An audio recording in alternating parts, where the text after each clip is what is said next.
Hello everyone, my name is Anna Sargisian and this is my presentation. Hope you enjoy watching it, and without further ado, let's get into it. The study reports on innate behavior excluding fixed action patterns in the lions. The data shows the boldness and the natural behavior of this predator. The information in this data was taken from a scientific journal you can see on this slide. Before we start, let's first talk a little about who are lions. Lions are the second largest cat in the world. It is slightly smaller than the tiger, but they are closely related and have similar body types. Unlike other cats, lions are very social animals. But where do lions live? Historically, lion population was once widespread. During the late Pleistocene, around 12,000 years ago, lions ranged from southern Africa to Central America. Today's lions population are now confined to parts of Asia and Africa. The lion was previously thought to exist into two different subspecies, the Asiatic and the African. Lions are mainly sticking to grasslands, scrub, and open woodlands, since those are the places where they can more easily hunt their prey. But they can live in most habitats aside from tropical rainforests and deserts. Now about population. Regardless of phylogenetic evolution, the African lion is listed by the IUCN's Red List as vulnerable. The African lion population has declined approximately 43% over the 21 years from 1993 to 2014. In 1975, population were to estimated 200,000. However, by the 1990s, it was believed to be less than 100,000. The most current estimates of lion population range from 33,000 to 35,000. Now that we have a general idea about lions and their habitats, let's move on to the research itself. Before we start talking about the research, please take a look at this list that I created that will navigate us throughout the presentation. First, we'll talk about lions themselves, which we already did. Now, we will cover the study location and the population, and only then we'll get to the core research, which will consist of the following parts: data collection analysis of boldness, social, and daily activities, then the results, and of course the discussion part. Without further ado, let's start talking about the study location and population. The research pride used for this study is known as the Dumbo Pride and is managed by the organization called ALERT. The pride is located within a 707-acre fenced reserve within the Dumbo Forest near Livingstone, Zambia. There are 12 woodland, shrubland, and some small grassland areas. The pride is composed of 6 adults and 6 offsprings. The adults were born in captivity in 2008 and were used as walking lions in the Mosi-oa-Tunya National Park in Livingstone, Zambia. They were released into the Dumbo Forest in 2011 and they lived and reproduced as a natural wild pride. First offsprings were born on June 30th, 2013, 1 male and 2 females. The second one was born on January 30th, 2014, 1 female and 2 males. Data observation took place from June 2nd to August 3rd in 2017. Now, we can finally get to the data collection part. The first test is to determine each lion's boldness. To find out that one, individual reactions to a series of 6 playbacks were recorded. 2 types of playbacks were used: appetitive and territorial. Appetitive playbacks were used to elicit a food response from the pride and consisted of recordings of hyena on a kill, Zebra alarm call, and African wild dog. The territorial playbacks were used to elicit a territorial response from the pride and consisted of recordings of unfamiliar lions, mixed sexes, and 4 unfamiliar male lions. Both were used to test boldness in both territorial and food-specific instances. To ensure that the lion would not become habituated or accustomed to the playbacks were played in a randomly selected order with a minimum of 5 days between each specific recording. Before the playback was started, individual behavior was observed to provide a baseline for each lion. Once the playback was started, reactions of all visible lions were recorded until all the behavior of boldness or retreat has ceased and the lions returned to their uninterested behavior, such as sleeping or grooming. Observations were recorded for up to 30 minutes after the start of the playback. This is a table from the scientific journal. Here, as you can see, are all the details from the particular test, if we can call it that. Social interactions were recorded at all occurrence sampling, with 4 predetermined interactions recorded: greet, groom, play, and aggression. The time initiator of the interaction, receiver of the interaction, type of whether or not the interaction was accepted was recorded for each observation. A greet was determined as one lion approaching another and rubbing its head or length of the body along the other. You can see the pictures and how beautiful of a moment that is. A groom interactions were defined as allo-grooming, where one individual is licking another.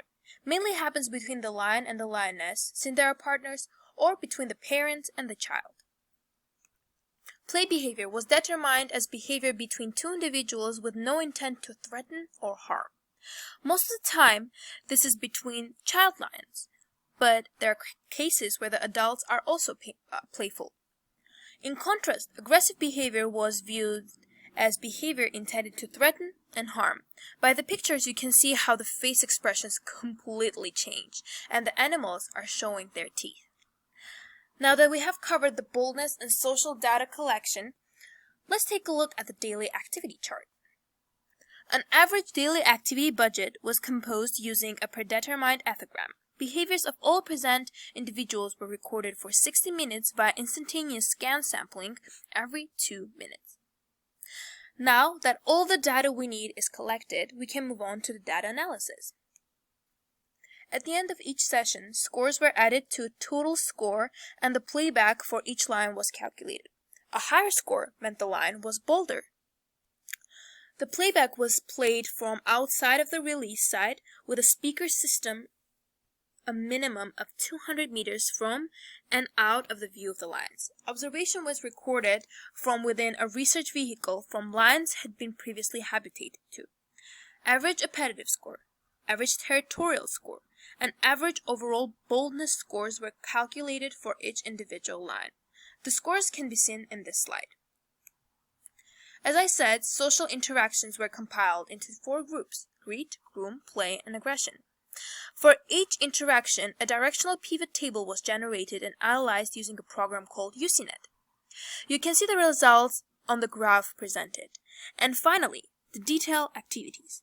Percent of time spent doing each behavior was calculated for each observation period, and a total average percentage of time spent doing each behavior per line was estimated.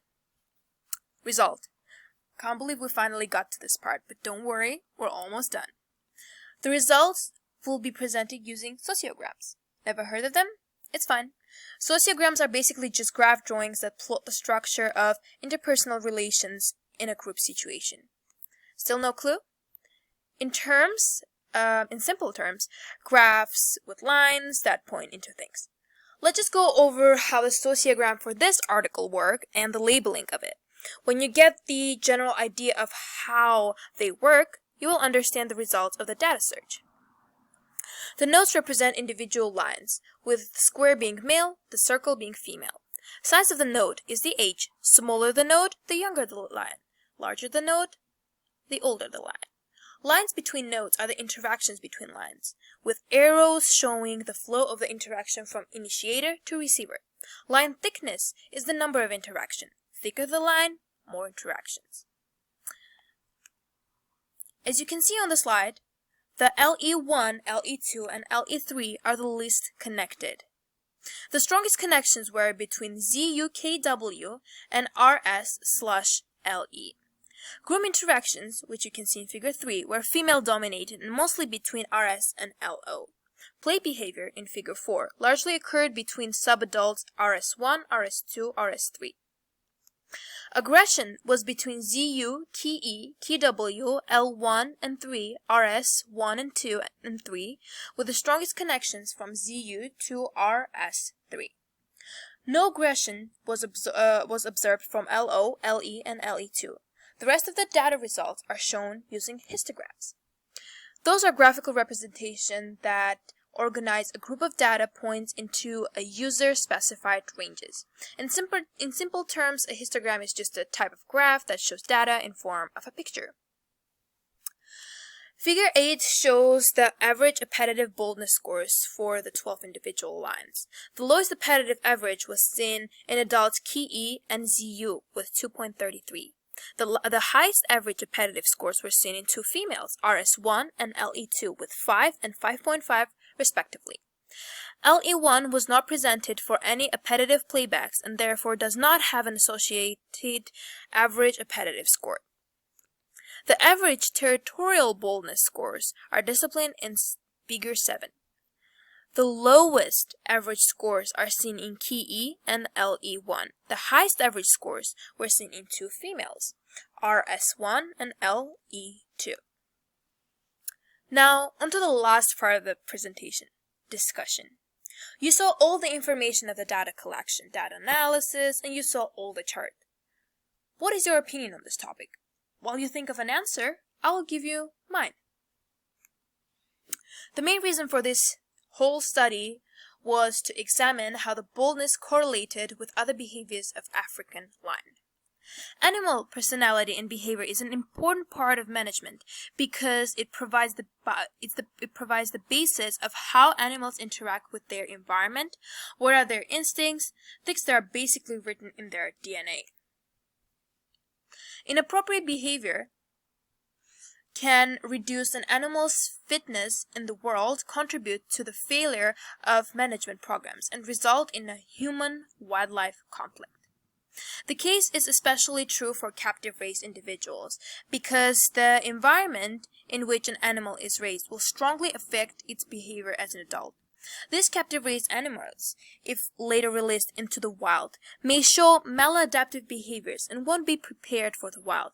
The concern is that the lions raised in captivity have a completely different view of the world, and it can change their responses to human contact, their hunting abilities, and their overall success in life. Individuals with higher appetitive scores were found to be more social and initiated more overall social interactions. They were also found to be more central of groom network. The correlation seen between these behaviors is because the lions with high appetitive scores were predominantly female. In lion prides, it is documented that lionesses are the predominant hunters. The 28 results of this study confirm it, since females respond more to appetitive playbacks. Previous studies have shown that females are more likely to initiate and participate in grooming. As with appetitive playbacks, lionesses were observed to have higher territorial boldness scores over males. According to these results, male lions in wild prides are typically seen defending territory from competing prides. This could be because the pride male, Ziyu, was the same age as the adult female of pride and raised in the captivity alongside them. He naturally became a dominant male without even having to dominate over a pride. Lions with high territorial scores were also most likely to self-groom and do individual play behaviors. Similar results seen in previous research in different species, such as the swift foxes observation by Bremner Harrison in 2004 and the meta-analysis of boldness conducted by Smith and Blumstein in 2008. The conclusion is the same.